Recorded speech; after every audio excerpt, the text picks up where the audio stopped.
Hey y'all, it's Janine, and today I'm going to show you how I achieve this ombre manicure.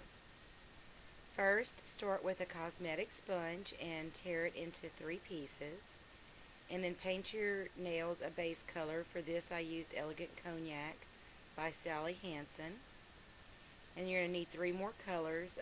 I used Sunset by Elf, which is a nice muted mauve color, and Burgundy Frost by Wet and Wild, Rich and Heart by Sinful Colors, and you can see we started with a lighter color to a darker color, and then just your favorite clear top coat. After your base coat is dried, take one of your pieces of sponge and put the lightest color on it and just sponge it onto the tips of your nails, and then take the darkest color and sponge it onto your nails closest to your cuticle. And I find that this technique works best because then when you go in with the medium color, which in this case for me is the Burgundy Frost by Wet and Wild, it helps to blend the other 2 colors, which gives you more of that faded gradient effect.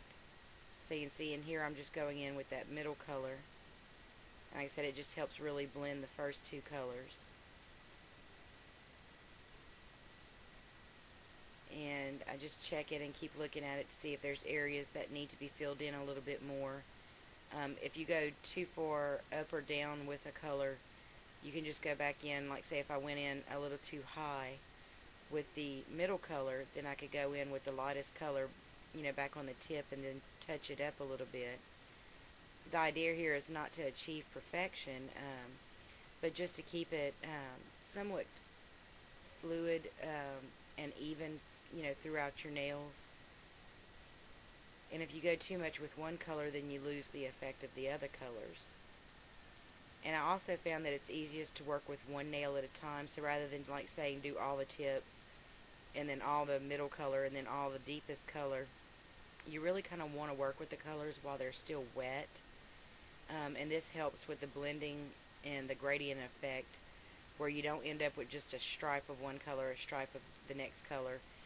Working with each color while it's still wet on the nail really helps with the blending effect. And you see here, I'll just go back and touch up some areas where I see I might have missed a little bit.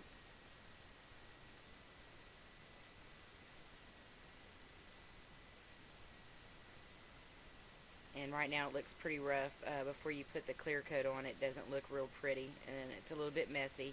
You can also tape up your cuticles beforehand if you don't want to have to deal with cleaning up a lot of messiness. But after you've got everything, all the colors are stippled on or sponged on, then just go in and apply your favorite top coat. I don't know if you're like me, you're going to end up with a very textured finish to the nail polish. So I found that it was helpful to go in with 2 coats of the base color. And you can see this is the end result. It really is a nice effect. And you can play around with different colors. I kind of like the pinks and burgundies. But you can also do it in blues and greens, purples. Thanks so much for watching, y'all.